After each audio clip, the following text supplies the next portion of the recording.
a judge sentencing XXXTentacion's killer to die behind bars. One of those four men is already out, and the internet just found out. Here's how it got there. 3 men serving life without parole. 1 man who flipped, testified, and walked out of prison after 5 years. A mother who says her son predicted his own death. And a hip-hop world that just ripped back open a wound it never fully closed. This is the full story of how XXXTentacion's killer got out, who reacted, what the courts actually said, and what it means for the legacy of a 20-year-old who never got to see what came next. Let's get into it. One of XXXTentacion's killers is free, not locked up, not behind bars, not serving one of those life sentences you've been hearing about for years. Free, walking the streets, breathing the open air. And when that news rippled across social media in late March 2026, the reaction from the hip-hop world, from the streets, from the fans, from the people who loved and mourned Jahseh Dwayne Onfroy with the kind of grief that never quite finishes, was nothing short of seismic. Today we are pulling back every curtain, laying out every fact, and giving you the complete, unfiltered story of what happened, who reacted, and what it all means for the legacy of a young man who never got to see his 21st birthday. That clip right there, the moment the gavel dropped on Robert Allen IV's sentence, is the beginning of a story that has refused to end. And today, we are going into every single layer of it. The crime, the courtroom, the confession, the reactions, the legacy. Every piece of this puzzle laid out for you in real time, with receipts at every turn. So let's start from the very top. Because to understand why the internet absolutely erupted when news broke that Robert Allen had been released from prison, you have to understand who he is, what he did, and why his freedom feels, to millions of fans around the world, like an open wound that was never fully allowed to close. June 18, 2018, a Tuesday afternoon in Deerfield Beach, Florida. 20-year-old Jahseh Dwayne Onfroy, the rapper, the artist, the young man the world knew as XXXTentacion, had just withdrawn cash from a bank. He was at Riva Motorsports, a motorcycle dealership, browsing bikes with his step-uncle. It should have been an ordinary afternoon, the kind where you run errands, you dream a little. Maybe you treat yourself to something you've been eyeing. But 4 men in a rented dark-colored Dodge Journey SUV had a completely different plan.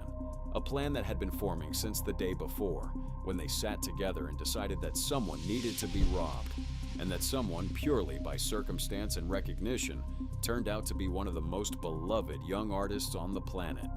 Their names were Dedrick Devonshea Williams, Robert Allen IV, known to his associates as Big Rob, Trayvon DeMarcus Newsom, and Michael Sherrill Boatwright. All 4 had ties to the ZMF gang out of Broward County. All 4 were in their late teens or early 20s. And all 4 had decided that on this particular June afternoon, they were going to take something that didn't belong to them, even if it meant taking a life in the process. Now here is where Robert Allen's story starts to separate from the others.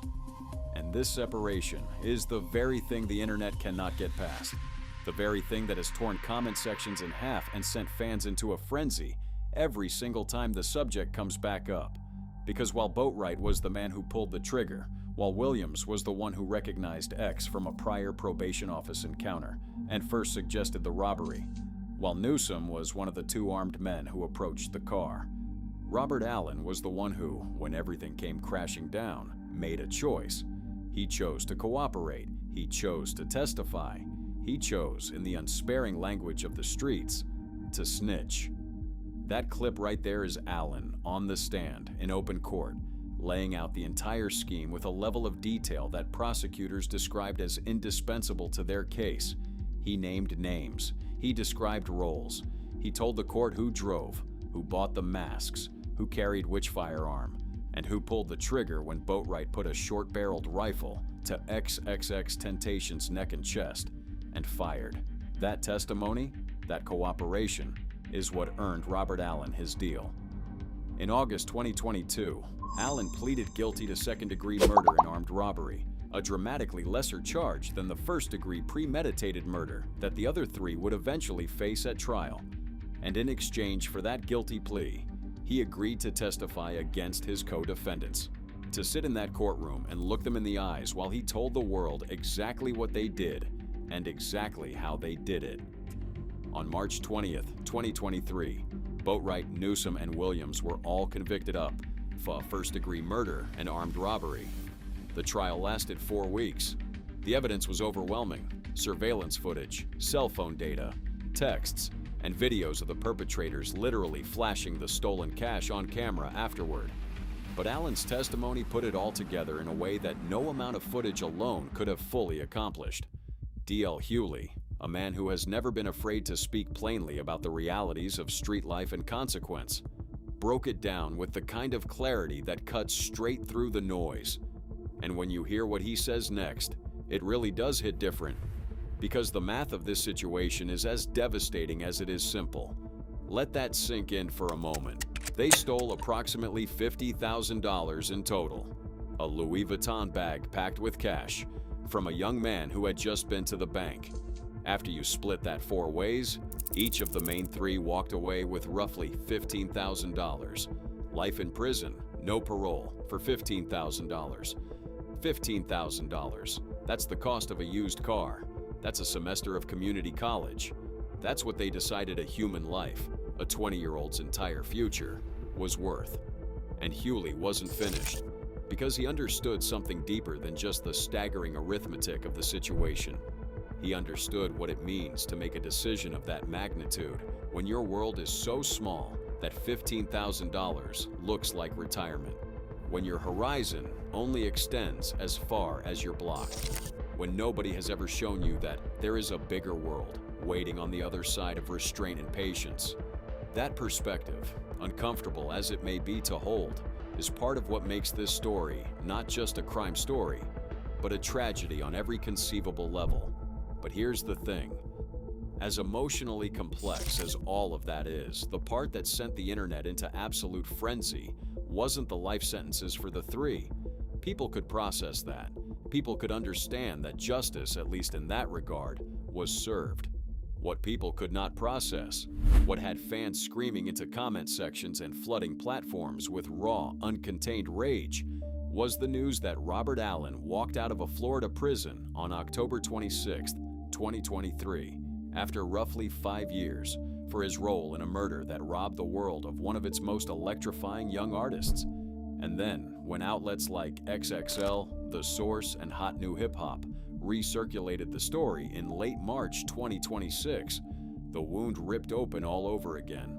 The comments were swift, and they were savage. 5 years for murder. Eye for an eye. He won't last long on those streets. Disrespectful to X. The dominant emotion was fury, not necessarily at Allen specifically, but at a system that allows one person to walk out of prison while his co-conspirators rot in cells for the rest of their natural lives. The hip-hop world's biggest names didn't issue fresh statements about the 2026 recirculation. No major artist dropped a brand new response specifically to Allen's release. But the community's grief, the kind that never fully healed, spoke loudly enough through every comment, every post, every share. Because when you love an artist the way millions of people loved XXXTentacion, justice never quite feels complete. No matter how many life sentences are handed down, when one of them gets out, you feel every year of it. To truly understand the outrage, to feel the full, undiminished weight of why every person who spoke on this reacted the way they did, you have to go back to the day itself. You have to sit inside the courtroom where the full confession was given, where the events of June 18, 2018 were reconstructed minute by minute, testimony by testimony, detail by excruciating detail. And Robert Allen, testifying as the prosecution's star witness, held absolutely nothing back. The plan had been formed the day before. It was Dedrick Williams, known by his street name Chucky, who first set everything into motion. Williams had run into XXXTentacion months earlier at a probation office and recognized him. He knew who X was, he knew what X had, and on June 17, 2018, he arranged to rent a vehicle through a Turo app, using a woman named Trayvon Robinson to secure the car. and the group set out the following morning with 4 firearms, masks they'd purchased inside the dealership itself, and a plan to rob people at random. When they spotted X at Riva Motorsports, the random plan became devastatingly specific. They came armed: a Springfield .40 caliber, a GSK 22 rifle, 2 Smith & Wesson .38 revolvers. They bought masks. They had the kind of cold, methodical preparation that sends chills down your spine when you hear it laid out under oath in a courtroom. And they sat across the street from that dealership for 10 full minutes. 10 minutes, lying in wait for a 20-year-old who had no idea that the last moments of his life were already counting down in the background of what should have been a completely normal Tuesday. That's it. That's the moment. Trayvon Newsom had grabbed the Louis Vuitton bag from inside X's BMW. The robbery was, at that point, functionally complete. The cash had been taken. There was no reason, no tactical reason, no survival reason, no reason that any rational human being could point to for what happened next. Michael Boatwright stepped back toward the car, pointed his rifle and fired. Multiple shots, to the neck, to the chest, fatal wounds, delivered after the robbery was already done. And that single senseless, catastrophic detail, the extra steps back, the deliberate aim, the choice to pull a trigger after the money was already in someone else's hands, is what turned a robbery into a murder and 3 men's futures into mandatory life sentences. What it turned was everything. Because what came next in that courtroom, what the judge delivered to Michael Sherrill Boatwright, the man who pulled that trigger, was a piece of American legal history that the entire hip-hop community stopped to absorb. And when DJ Academic shared the clip, the reaction was immediate and electric. That was Broward Circuit Judge Michael Usen speaking directly to Boatwright at sentencing. And this was not formulaic legal language read from a standard script.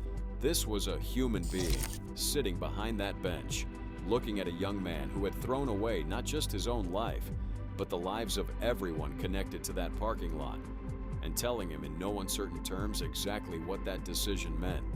5 lives, including his own, gone in the time it takes to squeeze a trigger. Florida abolished parole. That is not a rhetorical flourish. That is not a warning designed to frighten. That is the cold, immovable legal reality of what a life sentence means in the state of Florida. And Judge Usan made sure Michael Boatwright understood every syllable of it, made sure it landed somewhere past the eardrums and settled directly into the gut. And then the judge kept going, a judge quoting a classic rock lyric inside the walls of a Florida courtroom while sentencing a man to permanent imprisonment for killing a rapper. The irony is almost too dense to breathe through. And what came next was even more visceral. The judge didn't just pronounce the sentence. He described the life. He painted the picture of what every single morning, every single afternoon, every single decade would look like for Michael Sherrill Boatwright from that day until the day he died. A stainless steel slab, a stainless steel sink, a stainless steel toilet, no horizon, no parole board, no reprieve, no appeals that will matter.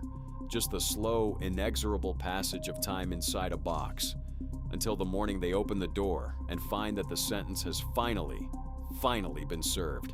And only on that morning will it be over. Now hold that image in your mind, because we need to talk about the contrast. Because while Boatwright was receiving what may be the most devastating sentencing speech in recent hip-hop legal history, while Williams and Newsom were receiving their own life sentences without the possibility of ever walking free, Robert Allen was navigating a completely different legal trajectory, one that led, in the end, to a door opening in October 2023 and Robert Allen walking out through it. At his May 17, 2023 sentencing, Allen addressed the court and XXXTentacion's family directly. To say I'm sorry does not even begin the true inner remorse I want to make known. There isn't a day that goes by that I don't think about what happened and beg for forgiveness from God. And Judge Usan responded with something that surprised many people who had been watching the case. Not the withering judicial takedown he delivered to Boatwright, not outrage or contempt. He responded by saying that he believed Allen's remorse appeared to be genuine, not performative, not self-serving, real. Allen's cooperation, the court noted, had extended beyond the XXXTentacion case. He provided information that helped authorities crack a separate ZMF gang cold case murder, putting additional lives at risk from his former associates in exchange for additional consideration from the court. His attorney argued that Allen played a lesser role, showed real remorse, and deserved the opportunity to demonstrate that he'd learned something from the wreckage he'd helped create. And then there's the number that D.L. Hewley returned to again and again: $15,000 each. That's what Boatwright's freedom cost. That's what Williams' freedom cost. That's what Newsom's freedom cost. That's what a murder went for on that Tuesday afternoon in June 2018. D.L. Hewley put it plainly: the studio equipment in the room he was sitting in was worth more than $15,000. And that number, that devastating, almost insulting number, has become one of the most haunting footnotes in the entire arc of this case. A life, a future, a legacy, $15,000. And yet, even with all the legal reasoning in the world, even with the clear understanding that Allen's testimony helped put 3 killers behind bars for life, a significant portion of the hip-hop world looked at those 5 years Robert Allen served, looked at that moment he walked out of prison, and felt something sharp and unresolved twist in their chest. And then Boatwright posted to Instagram from inside prison in October 2024 under the account YMT Boatwright. He wrote that he was not sorry for nothing he did, that the world was judging him on this one thing they knew about him, but didn't know the truth behind all this. This came after he'd blown a kiss to XXXTentacion's family immediately following the guilty verdict. After everything the judge said to him, after all of it, no remorse, not a trace. If the internet was heated before that post, it was an inferno afterward. There is a woman at the center of all of this who does not get talked about nearly enough in this conversation. A woman whose grief has never been fully private, whose love for her son has been the loudest, most consistent, most heartbreaking voice in the years since June 18th, 2018. Her name is Cleopatra Bernard. She is the mother of XXXTentacion. And if you want to understand who Jace Dwayne Onfroy really was, not the headlines, not the controversies, not the streaming numbers or the allegations or the court cases, you have to hear what she has to say, because she knew him in ways that no interview, no documentary, and no Wikipedia page will ever fully capture. A martyr. That is the word that Cleopatra Bernard uses to describe her son. Not a victim, not a casualty, a martyr. And when you hear the full context of that word, when you understand the things that Jace told his own mother in the months and years before his death, it stops sounding like grief speaking and starts sounding like something altogether more eerie, more intentional, and more inexplicable. He told her, multiple times, not as a threat, not as suicidal ideation, not as performance for attention, but with the calm, measured certainty of someone reading from a script they hadn't written. He was deeply into numerology, into astrology, into the idea that the architecture of a life is laid down before you're born, and that if you're paying close enough attention, you can see the shape of it coming. And he was paying very close attention. The night before he was killed, he went to Walmart, alone, and bought a large number of white candles. He left them by the fireplace at home. Those exact candles, Cleopatra says, became the candles used at his candlelight memorial after he was gone. That same week, he asked her to paint his nails black. He told his aunt, in a seemingly casual conversation, that if he ever passed away, he didn't want to be burned or buried. He ended up in a mausoleum in a wall facing east toward the rising sun. Exactly what he described to his aunt as what he wanted. The details stack on top of each other until they form something you cannot explain away. And then there is the necklace that XXXTentacion was wearing the day Robert Allen and the others came for him. The necklace they noticed. The necklace that sat in the middle of a robbery that ended with a short-barreled rifle being fired through a car window. That necklace was not something Jace had gone out and bought for himself. His mother gave it to him.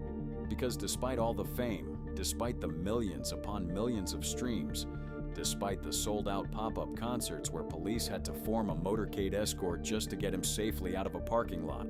Yase Onfroy was, by every account of everyone who knew him personally, genuinely unmaterialistic. He wore Toms. He wore the same clothes 3 days in a row. He didn't care about jewelry or Rolexes or the trappings that so many artists at his level considered mandatory markers of success.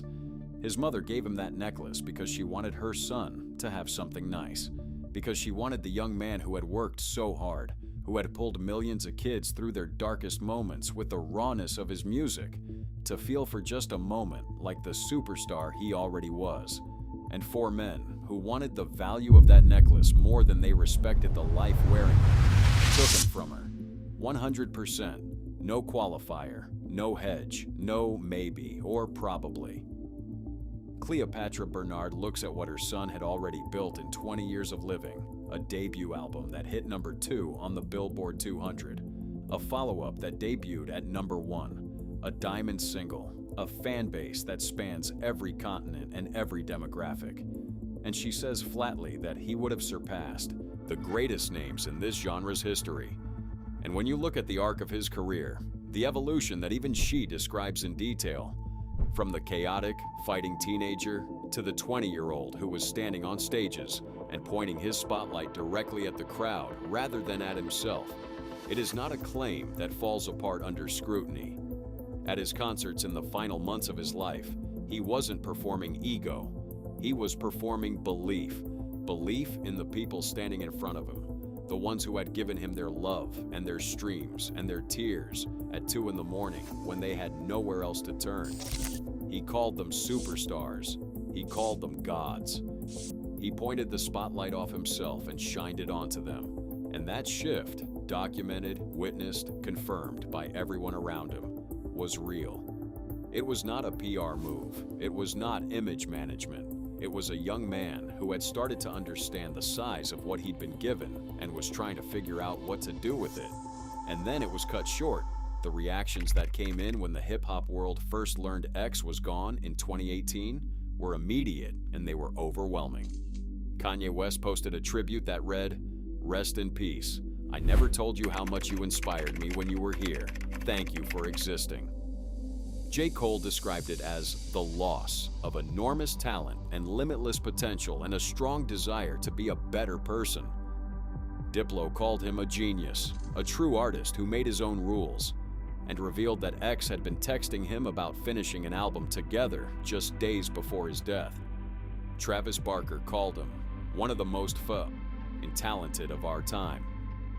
6ix9ine went quiet and reflected on mortality in a way that his public persona almost never allowed. And Ski Mask the slump god, X's closest friend in the industry, the person who had known Yase since before any of this, broke down completely. The kind of grief that doesn't perform for cameras. The kind that just pours out of you because there is nowhere else for it to go.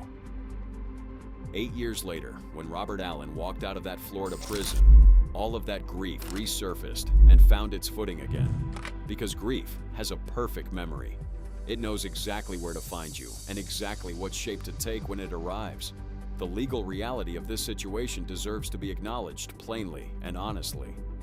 Robert Allen's cooperation was central to securing convictions against the 3 men who were most directly responsible for Jase's death.